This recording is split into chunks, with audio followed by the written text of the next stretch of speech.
Saudara, seperti yang sudah disampaikan oleh hamba-hamba Tuhan di sepanjang bulan Maret ini di beberapa minggu yang lalu, bahwa tema kita di sepanjang bulan Maret ini adalah dampak dari memahami ajaran yang benar, dampak positif tentunya dari ketika kita memahami atau mengerti ajaran yang benar tentang firman Tuhan. Karena kalau kita tidak memahami ajaran tentang firman Tuhan dan kita salah memahami, tentu ada dampak yang negatif, ada dampak yang buruk yang akan menimpa kita. Nah, saudara, masalahnya adalah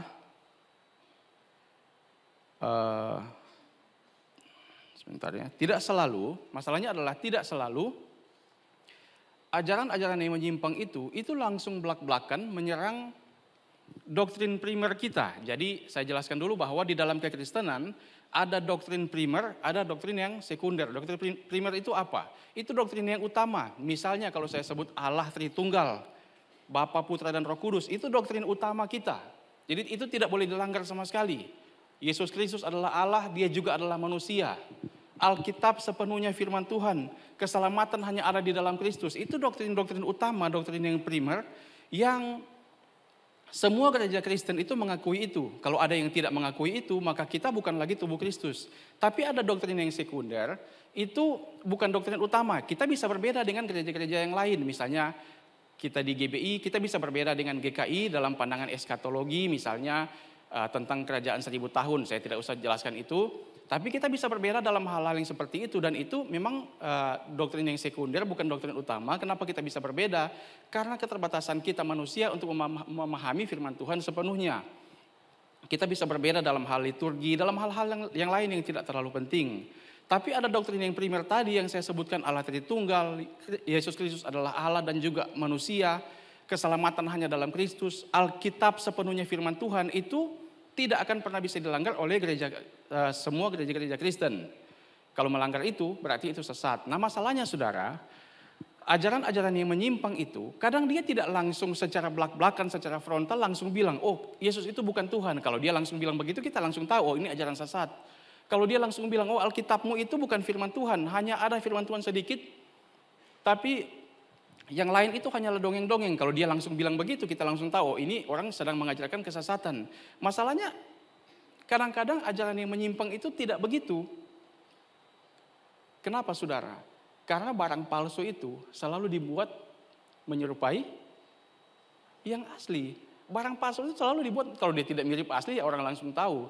Saya coba berikan beberapa analogi ya, misalnya begini. Bapak Ibu Saudara, ini mungkin di sini adalah orang yang awam tentang alat-alat yang ada di depan ini. Bukan orang yang terbiasa, bukan orang yang mengerti tentang alat-alat ini. Kebanyakan dari kita adalah orang yang awam tentang alat-alat ini.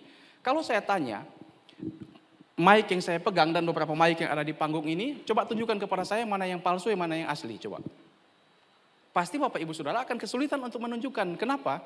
Karena Bapak Ibu Saudara tidak memahami dengan baik mana barang yang asli, mana barang yang palsu. Nah, kadang-kadang ajaran yang menyimpang itu dia tidak terlalu terlihat di awal karena dia mirip sekali dengan ajaran yang benar sesuai dengan firman Tuhan. Seperti sebuah garis lurus itu, kadang-kadang kalau misalnya kita coba mau buat satu garis lurus dan ada patokannya.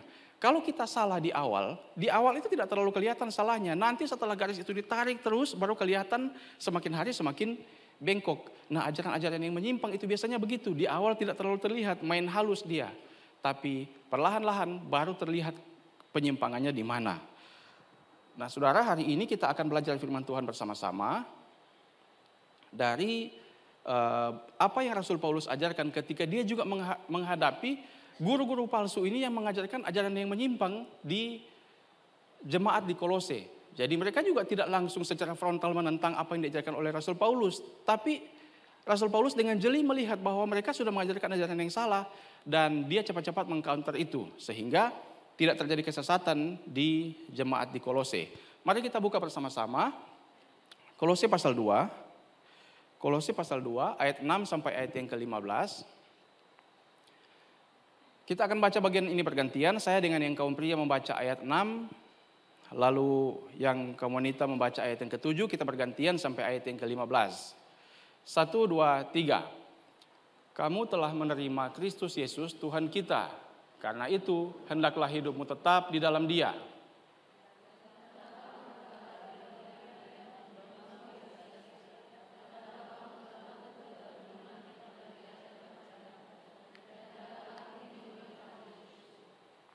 Hati-hatilah supaya jangan ada yang menawan kamu dengan filsafatnya yang kosong dan palsu, menurut ajaran turun-temurun dan roh-roh dunia, tetapi tidak menurut Kristus.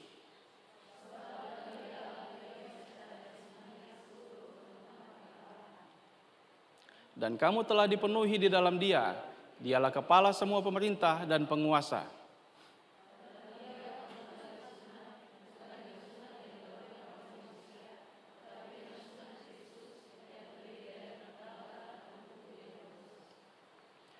Karena dengan Dia, kamu dikuburkan dalam baptisan, dan di dalam Dia kamu turut dibangkitkan juga oleh kepercayaanmu kepada kuasa Allah yang telah membangkitkan Dia dari orang mati.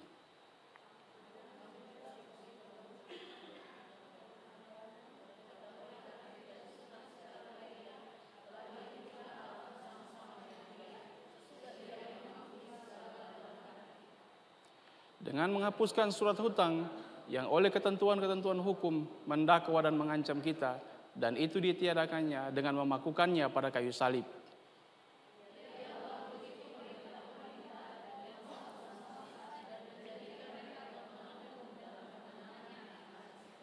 Coba tampilkan kembali ayat yang ke-8.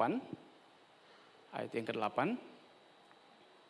Rasul Paulus katakan begini, hati-hatilah, dia katakan kepada jemaat yang ada di Kolose, hati-hatilah supaya jangan ada yang menawan kamu dengan filsafatnya yang kosong dan palsu, menurut ajaran turun-temurun dan roh dunia, tetapi tidak menurut Kristus. Nah saudara, untuk memudahkan jalannya firman Tuhan ini, saya memberitahukan di awal bahwa saya membagi ini menjadi 2 bagian. Saya akan membagi renungan firman Tuhan ini menjadi 2 bagian. Yang pertama, tampilkan slide-nya. Bagian yang pertama, kita akan melihat ajaran yang menyimpang itu, yang sesat itu, atau filsafat kosong yang Rasul Paulus sebutkan tadi itu, dan kemiripan dengan apa yang terjadi juga di masa kini. Itu bagian yang pertama yang akan kita lihat.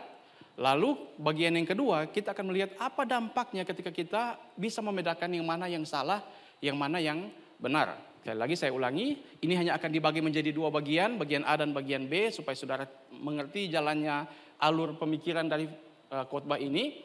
Saya bagi menjadi 2 bagian, kita akan melihat apa ajaran yang menyimpang di dalam jemaat di Kolose itu, yang diajarkan oleh guru-guru palsu, lalu kemudian kita akan melihat apa dampaknya ketika kita memiliki pengetahuan tentang ajaran yang salah dan ajaran yang benar. Saudara, ketika Rasul Paulus melayani, bukan cuma Rasul Paulus yang melayani di jemaat di Kolose ini, tapi kemudian ada datang guru-guru palsu yang memberikan ajaran-ajaran yang menyimpang. Jadi ketika Rasul Paulus sudah berpindah tempat, dia mendengar bahwa ada banyak guru-guru palsu, guru-guru yang datang mengajarkan di situ, dan ketika dia tanya bentuk pengajarannya, maka Rasul Paulus mengetahui bahwa jemaat ini sudah diajarkan dengan berbagai macam ajaran yang keliru. Saudara, sekarang kita lihat bagian yang pertama. Apa ajaran yang menyimpang dalam jemaat di Kolose itu yang Rasul Paulus sebutkan dengan filsafat yang kosong? Ternyata ada orang yang datang, guru-guru palsu itu yang datang. Mereka mengajarkan tentang Kristus. Jadi sekali lagi saya katakan, kadang-kadang ajaran-ajaran yang menyimpang itu dia tidak secara frontal menentang ajaran yang benar. Mereka tetap ajarkan Kristus, tapi ada plusnya. Kristus plus sesuatu. Jadi mereka mulai mengajarkan kepada jemaat bahwa memang jalan keselamatan itu ada di dalam Kristus. Tapi harus ditambahkan dengan bersunat. Mereka kembali lagi kepada hukum-hukum yang sebelumnya dari orang Yahudi. Lalu apa yang Rasul Paulus sampaikan? Coba buka ayatnya. Rasul Paulus menyampaikan apa di sana? Di dalam Dia kamu telah disunat, bukan dengan sunat yang dilakukan oleh manusia, tetapi dengan sunat Kristus yang terdiri dari penanggalan akan tubuh yang berdosa dan seterusnya. Saudara bisa baca di sana. Jadi ketika mereka mengajarkan sunat secara lahiriah, Rasul Paulus membantah itu. Bahwa di dalam Dia kita itu sudah disunat dan itu dilambangkan dengan baptisan. Nanti saudara bisa membaca bagian itu pada ayat 12 dan ayat yang ke-13. Selanjutnya, slide-nya tampilkan lagi. Lalu juga mereka mengajarkan berbagai macam ritual. Ritual-ritual ini misalnya tentang jangan makan ini, jangan minum ini, tentang merayakan hari-hari perayaan-perayaan orang-orang Yahudi itu harus dirayakan. Mereka katakan begitu oleh guru-guru palsu ini, dan Paulus membantah juga itu. Coba tampilkan lagi ayatnya. Supaya kita bisa melihat ajaran ini dan kemiripannya dengan apa yang terjadi juga di masa kini. Karena itu janganlah kamu biarkan orang menghukum kamu mengenai makanan dan minuman. Karena mereka mulai lagi mengajarkan, ada makanan yang tidak boleh dimakan. Padahal para rasul itu sudah bersepakat bahwa makan daging-daging itu yang dulu haram sekarang boleh dimakan. Lalu mengenai hari raya, bulan baru, hari sabat dan sebagainya. Sabat ini adalah maksudnya perayaan-perayaan itu. Jadi mereka mulai memberikan aturan-aturan, memang betul percaya kepada Tuhan Yesus, tapi harus ditambahkan dengan berbagai macam aturan-aturan ini. Selanjutnya, mereka katakan beribadah kepada malaikat, nanti bisa dibaca ayatnya. Jadi ada juga ajaran yang bilang, memang percaya kepada Tuhan Yesus, tapi begini, Yesus itu dia terlalu suci, sehingga kita tidak bisa menjangkau dia. Dan kita harus beribadah kepada malaikat dulu. Jadi mereka mengajarkan Kristus, tapi ada plusnya. Dan selain itu, slide selanjutnya.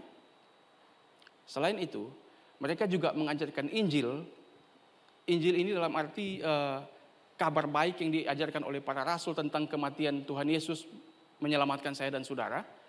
Tapi mereka tambahkan juga ada plusnya di sana. Mereka mulai tambahkan dengan ajaran turun-temurun. Mereka mulai, ini sejarah yang tulis ya. Mereka mulai menipu orang dengan mengatakan, kami mendapatkan ajaran ini, itu dari ajaran Yesus, tapi yang tidak diajarkan kepada para rasul. Dan itu tidak tertulis, begitu kata mereka. Ajaran turun-temurun itu apa? Mereka katakan begini, ternyata Tuhan Yesus itu mengajarkan bahwa roh itu suci, tapi tubuh ini jahat. Sehingga tubuh ini harus disiksa sedemikian rupa, tidak boleh diberikan makan, harus bertapa, harus menyiksa diri dan sebagainya. Tapi juga ada golongan yang lain bilang, karena roh itu suci dan tubuh itu jahat, maka kita bisa beribadah kepada Allah dengan roh kita, sekaligus kita bisa melakukan dosa dengan tubuh kita, karena tubuh itu memang jahat. Jadi mereka mengajarkan ajaran yang lain. Itulah ajaran turun-temurun. Jadi mereka mengajarkan Injil, tapi mereka tambahkan dengan ajaran ini. Lalu juga apa yang sudah kita baca tadi pada kitab Kolose tadi, Injil dengan ditambahkan lagi dengan roh-roh dunia. Apa ini maksud di sana? Jadi ternyata mereka dulu itu percaya kepada semua kuasa-kuasa. Jadi mereka anggap benda-benda yang ada di dalam dunia ini punya kuasa. Termasuk juga yang ada di langit. Jadi bintang, bulan dan sebagainya yang mereka lihat itu. Kemudian benda-benda yang besar yang ada di dalam dunia ini itu punya kuasa. Sehingga mereka katakan kita tetap percaya kepada Tuhan Yesus, percaya kepada firman Tuhan. Tapi kita juga percaya kepada kekuasaan dari bintang-bintang, kekuasaan dari benda-benda yang ada di dunia ini. Mereka mengajarkan itu. Nah saudara, coba kita lihat, bukankah di masa-masa sekarang kita juga masih banyak melihat hal itu terjadi. Biasanya begini saudara, misalnya ada orang sudah Kristen, tapi ketika keluarganya, anaknya misalnya mau pergi keluar kota, sudah dikasih tahu, berdoa ya. Tapi disuruh berdoa, tapi juga disuruh pergi ke dukun, dikasih mandi lah sebagainya, supaya jangan kena musibah ini, kena musibah itu. Dan itu masih terjadi di zaman sekarang. Padahal yang lakukan itu sudah orang Kristen. Dikatakan memang percaya kepada Tuhan Yesus, berdoa. Jadi ajarannya terlihat seperti memang rohani, tapi ternyata mereka masih mempercayai hal-hal yang lain.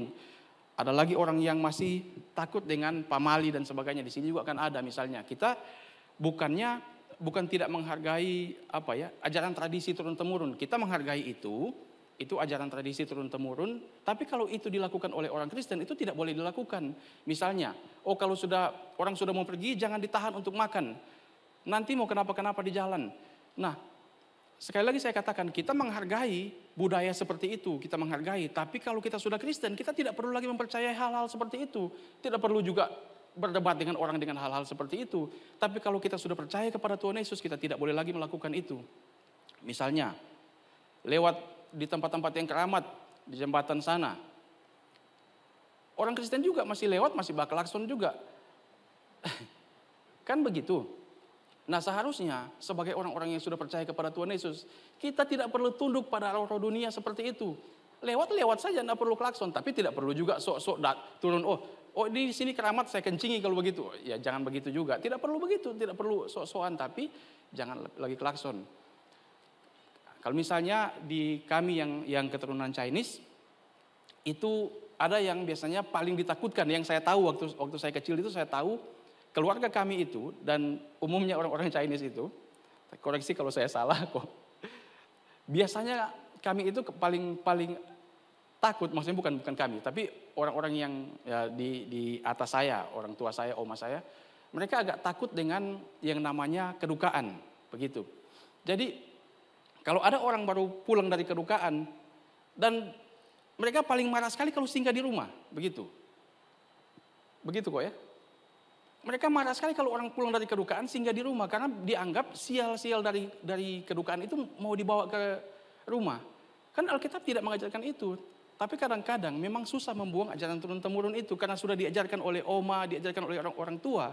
Pada akhirnya kita ini walaupun sudah Kristen masih tetap juga takut dengan itu. Padahal Rasul Paulus katakan mati itu adalah keuntungan kalau kita ada di dalam Kristus, tidak perlu takut dengan hal-hal seperti itu. Nah, bukan cuma jemaat di Kolose yang masih tunduk pada roh dunia, tapi sampai hari ini orang-orang Kristen juga masih melakukan hal-hal itu. Percaya kepada Tuhan Yesus, percaya kepada Alkitab, percaya, tapi percaya juga kepada ajaran turun-temurun seperti itu dan takut kepada roh-roh dunia. Lalu kalau kita lihat misalnya di Kolose pasal 2 ayat 18. Kolose pasal 2 ayat 18, apalagi yang diajarkan? Dikatakan begini, janganlah kamu biarkan kemenanganmu digagalkan oleh orang yang pura-pura merendahkan diri dan beribadah kepada malaikat yang saya sebut tadi. Nah, serta berkanjang pada penglihatan-penglihatan dan tanpa alasan membesar-besarkan diri oleh pikirannya yang duniawi. Coba saudara perhatikan, Rasul Paulus ini mewanti-wanti supaya kita ini tidak berkanjang pada penglihatan-penglihatan. Jadi mereka katakan, oh ya memang kita percaya kepada Injil, percaya kepada pemberitaan para rasul. Tapi mereka juga mulai mengatakan, oh saya memiliki penglihatan ini, nubuatan ini. Begini saudara, di zaman sekarang kita juga melihat itu. Saya tidak mau berdebat apakah itu masih ada atau tidak tentang penglihatan-penglihatan itu. Saya tidak mau memperdebatkan itu sekarang di sini ini. Tapi saya ingin katakan begini, kadang-kadang kita ini orang-orang Kristen itu cenderung terpukau dengan kalau ada hamba Tuhan yang berdiri di sini dan di alam roh saya melihat ada awan hitam di sana. Lalu saudara yang ini, yang nama Om Anca ini, dia tahun depan ini akan diberkati dengan begini-begini segala macam. Kadang-kadang orang Kristen itu suka terpukau dengan hal-hal seperti itu. Tapi saya mau sampaikan begini saudara, seperti apa yang Rasul Paulus ingatkan kepada jemaat di Kolose. Secara logika, orang-orang yang suka bilang dapat penglihatan ini, dapat penglihatan itu, nubuat ini, nubuat itu kan cuma ada dua kemungkinan. Kemungkinan yang pertama, apa yang dia sampaikan itu sama dengan Alkitab. Kemungkinan yang kedua, yang dia sampaikan tidak sesuai Alkitab. Cuma ada dua kemungkinan itu kan, tidak ada kemungkinan yang lain. Nah, kalau yang dia sampaikan sesuai Alkitab, kenapa kita tidak percaya pada Alkitab saja? Kalau yang dia sampaikan tidak sesuai Alkitab, buat apa kita percaya? Kan harusnya Alkitab ini sudah cukup, kan logikanya begitu. Kalau pada tokoh-tokoh Alkitab di masa lalu mereka mendapatkan penglihatan suara Tuhan dan sebagainya, kenapa? Karena Alkitab ini belum lengkap. Bagi kita, Alkitab ini sudah lengkap, sudah cukup untuk menjadi penuntun bagi kita. Untuk apa kita terlalu terpukau, cari KKR sana, cari KKR sini, hanya untuk supaya kita mendapatkan nubuat, penglihatan-penglihatan. Toh Alkitab ini sudah cukup untuk memberikan nasihat kepada kita, memberikan penghiburan, memberikan kekuatan, memberikan teguran dan sebagainya. Alkitab ini sudah cukup. Saya tidak menentang tentang nubuatan-nubuatan itu, bukan itu maksud saya. Tapi mari kita melihat. Karena kita kadang-kadang kita suka ikut KKR sana, KKR sini hanya untuk mencari-cari, oh ini ada nubuatan begini, ada nubuatan begitu. Padahal kita lupa, ajaran-ajaran sederhana dalam Alkitab ini pun kita masih belum mampu lakukan. Buat apa kita tambah-tambahi lagi yang baru? Khotbah di bukit itu, ajaran tentang Tuhan Yesus supaya kita menjadi orang yang rendah hati, orang yang penuh kelembutan, orang yang membawa damai. Sudah kita lakukan? Belum saudara. Belum, kita belum mampu lakukan itu sepenuhnya. Kenapa kita tidak ikut Alkitab saja? Maka tidak perlu berkanjang pada penglihatan-penglihatan seperti itu. Rasul Paulus ingatkan kepada jemaat di Kolose dan mengingatkan kepada kita. Maka mari kita berhati-hati dengan semuanya itu. Rasul Paulus itu menegur cukup keras kepada jemaat di Kolose. Dia katakan begini, saudara. Coba lihat Galatia 5 ayat 3 sampai 4. Galatia 5 ayat 3 sampai ayat yang keempat. Sekali lagi kukatakan kepada setiap orang yang menyunatkan dirinya dan termasuk ajaran-ajaran yang lain itu. Kalau dia mau ikut hukum Taurat, berarti dia wajib melakukan keseluruhan, jangan cuma setengah-setengah. Dia harus melakukan sepenuhnya. Lanjut. Tapi kalau dia mau coba-coba lakukan itu, dikatakan apa? Kamu lepas dari Kristus jikalau kamu mengharapkan kebenaran oleh hukum Taurat. Kamu hidup di luar kasih karunia. Teguran ini keras sekali, saudara, bagi jemaat di Kolose dan juga bagi saya dan saudara. Kalau kita mulai lagi mempercayai hal-hal yang di luar Alkitab ini, kita percaya kepada Tuhan Yesus tapi ada plusnya. Kita percaya kepada firman Tuhan tapi ada plusnya dengan ajaran segala macam. Jangan sampai terjadi seperti apa yang Rasul Paulus katakan, kamu lepas dari Kristus dan hidup di luar kasih karunia. Maka tema ini menjadi tema yang baik sekali untuk mengingatkan saya dan saudara. Mungkin apa yang kita lakukan itu yang salah itu terlihat rohani di awal. Tapi berat konsekuensinya. Maka bacalah Alkitab ini. Bacalah Alkitab ini supaya kita bisa memiliki pengetahuan yang benar tentang firman Tuhan. Kenapa hal ini perlu saya sampaikan di awal, saudara? Karena kalau ini kita baru di bagian yang pertama ya, belum masuk di bagian yang kedua. Tapi saya perlu sampaikan hal-hal seperti ini di awal, kenapa? Karena kalau saya hanya menyampaikan apa dampaknya ketika kita tahu pengajaran yang benar, itu sama dengan hal yang tadi saya katakan. Kalau tiba-tiba saya katakan kepada, misalnya salah satu dari Bapak Ibu Saudara misalnya yang mau belajar menyanyi, kemudian mau beli mic, lalu saya katakan, oh yo kalau beli mic usahakan beli yang asli ya, karena dampaknya kalau kamu beli mic yang asli, ini dampaknya begini-begini, barangnya lebih bagus, suaranya lebih bagus dan sebagainya. Tapi saya tidak kasih tahu yang asli bagaimana, yang palsu bagaimana. Sampai di toko ya kita tidak tahu, pada akhirnya beli saja dan pada akhirnya mendapatkan barang yang palsu bisa saja, seperti itu. Maka kita perlu melihat dengan jeli, membaca Alkitab ini supaya kita tahu ketika orang mulai mengajarkan hal-hal yang salah. Kita tahu karena kita mempelajari Alkitab ini dengan baik. Sekarang kita lihat bagian yang kedua. Apa dampaknya ketika kita bisa mengenali ajaran yang sesat, yang tidak benar, dan kita memahami ajaran yang benar? Saudara, dampaknya adalah begini. Kita tidak menyalahgunakan kemerdekaan di dalam Kristus. Kita tidak menyalahgunakan kemerdekaan di dalam Kristus. Saya ulangi apa yang saya sampaikan tadi. Jadi ajaran turun-temurun dari guru palsu di Kolose itu mereka katakan begini. Karena tubuh ini jahat dan roh itu baik, maka kita bisa beribadah kepada Allah dan kita bisa melakukan hal-hal yang jahat sesuka hati kita, mabuk-mabukan, seks bebas dan sebagainya, karena tubuh ini memang diciptakan jahat begitu. Ini ajaran yang menyimpang. Rasul Paulus katakan supaya kita tidak menyalahgunakan kemerdekaan itu. Coba lihat kembali, tampilkan slide-nya. Roma 6 ayat 18 dikatakan kamu telah dimerdekakan dari dosa dan sekarang menjadi hamba dari kebenaran. Dan saudara juga bisa baca nanti di Galatia 5 ayat 13. Kita sudah dimerdekakan dari semuanya itu.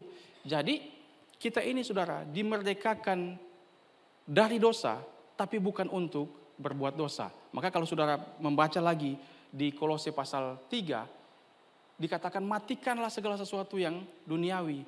Tapi kalau kita tidak jeli melihat itu, maka kita bisa saja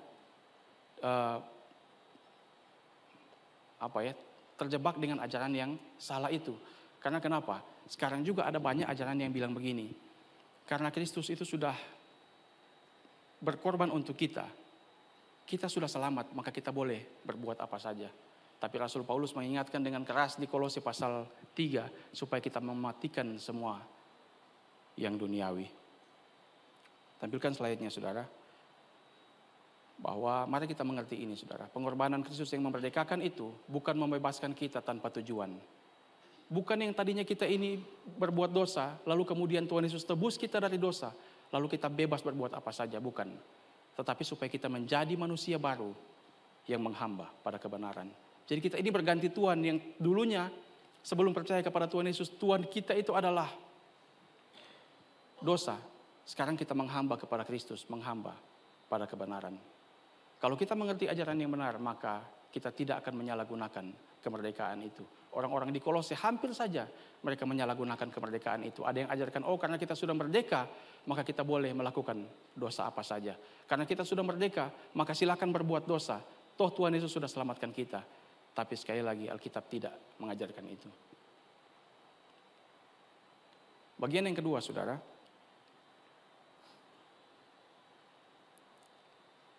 Apa dampaknya ketika kita bisa mengenali ajaran yang sesat ini? Kita tidak tertipu oleh Injil yang palsu. Kita tidak mudah tertipu dengan Injil yang palsu. Perhatikan baik-baik. Coba tampilkan supaya ayatnya bisa lebih besar dilihat. Tampilkan ayatnya di isi worship. Galatia 1 ayat 8 sampai 9. Galatia 1 ayat 8 sampai 9. Rasul Paulus bilang begini, tetapi sekalipun kami atau seorang malaikat dari sorga yang memberitakan kepada kamu suatu Injil yang berbeda dengan Injil yang telah kami beritakan kepadamu, terkutuklah dia. Seperti yang telah kami katakan dahulu, sekarang kukatakan sekali lagi, jikalau ada orang memberitakan kepadamu suatu Injil yang berbeda dengan apa yang telah kamu terima, terkutuklah dia. Perhatikan baik-baik saudara, ini perkataan yang menarik. Kata Injil di sana itu dari kata euangelion, artinya kabar baik. Kabar baik apa? Kabar baik Tuhan Yesus datang menyelamatkan kita, berkorban di kayu salib untuk menyelamatkan saya dan saudara. Itu kabar baik. Lalu Rasul Paulus itu, dia sebut kalau ada orang yang mengajarkan kabar baik yang lain, Injil yang lain, maka dia terkutuk. Rasul Paulus tidak menyebutkan bahwa kalau ada orang yang mengajarkan kepada kamu kabar yang buruk, dia tidak bilang begitu. Ini menarik sekali perkataannya. Dia tidak bilang kalau ada orang yang datang dengan kabar yang buruk, maka terkutuklah dia. Tidak. Dia katakan kalau ada orang yang mengajarkan kabar baik yang lain. Rasul Paulus akui, mereka mengajarkan hal-hal yang terlihat baik, terlihat rohani. Tapi yang mengajarkan Injil yang palsu itu, yang berbeda itu, maka dia menjadi terkutuk. Saudara, apa salah satu Injil yang palsu itu, ajaran yang tidak benar? Mereka katakan kita sudah selamat, tapi keselamatan itu tidak cukup, harus kita tambahkan lagi dengan perbuatan baik. Itu salah satu ajaran yang tidak benar. Kita sudah selamat dan kasih karunia itu, bukti dari keselamatan itu adalah kita melakukan segala macam kebaikan, membuang segala sesuatu yang duniawi. Jadi perbuatan baik ini itu bukan menambah pada korban Kristus, tapi sebagai hasil ucapan syukur kita karena Tuhan sudah selamatkan kita, sudah pasti kita harus berbuat baik. Tapi bukan lagi menambahkan itu, seakan-akan korban Kristus itu belum sempurna. Saudara, Kolose 2 ayat 9 bilang begini. Kolose 2 ayat 9. Sebab di dalam dialah berdiam secara jasmania seluruh kepenuhan kealahan. Jadi di dalam Kristus itu berdiam seluruh kepenuhan Allah di sana. Kalau kita tidak puas dengan Kristus, kalau kita tidak puas dengan karya Kristus, maka kita tidak puas dengan Allah. Kalau kita sedang tidak merasa puas dan harus menambahkan dengan perbuatan baik dan sebagainya terhadap korban Kristus, ingat baik-baik, berarti kita sedang tidak puas dengan Allah. Kenapa? Karena apa yang dikatakan di ayat ini, sebab di dalam Kristus itu berdiam secara jasmania seluruh kepenuhan kealahan. Kalau kita mulai merasa bahwa usaha kita itu bisa menambah korban Kristus, seakan-akan kita yang berjasa, itu akan membawa kita pada kesombongan. Membawa kita pada kesombongan dan membuat kita terlepas dari Kristus. Berhati-hati dengan ajaran-ajaran yang terlihat rohani, terlihat seakan-akan, oh iya dia mengajarkan kan ini korban Kristus, tapi harus ditambahkan dengan perbuatan-perbuatan baik kita. Itu ada yang mengumpamakan seperti begini, kalau kita jatuh di jurang, dan ada tim SAR yang menyelamatkan kita, dia sudah lepaskan tali yang besar sekali, tapi kita masih merasa bahwa itu kurang dan kita menambahkan seutas benang pada tali itu untuk bergantung pada seutas benang itu. Itulah kalau kita menambahkan seakan-akan kita mampu berbuat baik untuk menyelamatkan diri kita. Korban Kristus itu sudah sempurna dan kalau kita sudah diselamatkan mari kita berbuat baik, tapi perbuatan baik itu bukan untuk menambah seakan-akan korban Kristus itu tidak sempurna, saudara. Kita akan jatuh pada kesombongan. Dan ini sesuatu yang bahaya. Berhati-hati dengan ajaran-ajaran yang tidak benar. Karena pada akhirnya, di awal terlihat baik-baik saja. Tetapi di ujung penyimpangannya akan semakin terlihat. Saya mengutip kata-kata dari seorang pendeta, namanya Michael Christdion. Saudara bisa lihat khotbah-khotbahnya di YouTube, itu khotbah yang baik sekali. Dia katakan begini, saudara, pertobatan kita di hari ini bisa berubah menjadi kesombongan jika hati kita tidak dikalibrasi oleh Injil setiap hari. Pertobatan kita di hari ini itu bisa berubah menjadi kesombongan kalau hati kita tidak dikalibrasi oleh Injil setiap hari. Maka baca Alkitab ini supaya kita bisa melihat betapa besarnya anugerah Tuhan itu. Bukan sok-sokan menambah dengan kemampuan kita yang terbatas. Yang ketiga, saudara, yang terakhir. Apa dampaknya ketika kita bisa mengenali ajaran yang benar? Dampaknya adalah kita tidak terjebak pada pengharapan yang semu. Coba lihat Kolose 3 ayat 1 sampai ayat yang keempat. Ditampilkan saja mungkin ayatnya.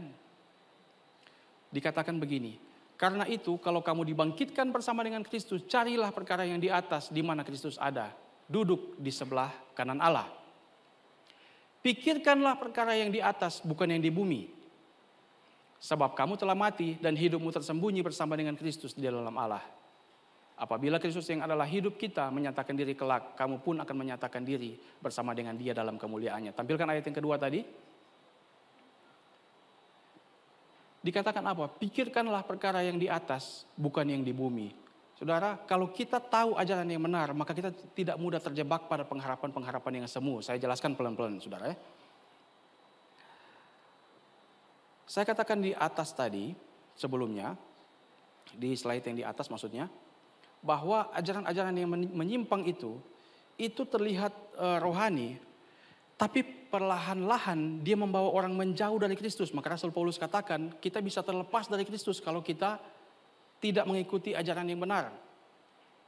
Nah, ajaran yang salah itu, dia selalu awal-awal terlihat rohani, tapi secara perlahan-lahan membuat orang mulai keluar dari Injil, mulai mengajarkan Kristus harus ditambahkan dengan sesuatu hal yang lain, lalu kemudian membuat orang berfokus pada dirinya.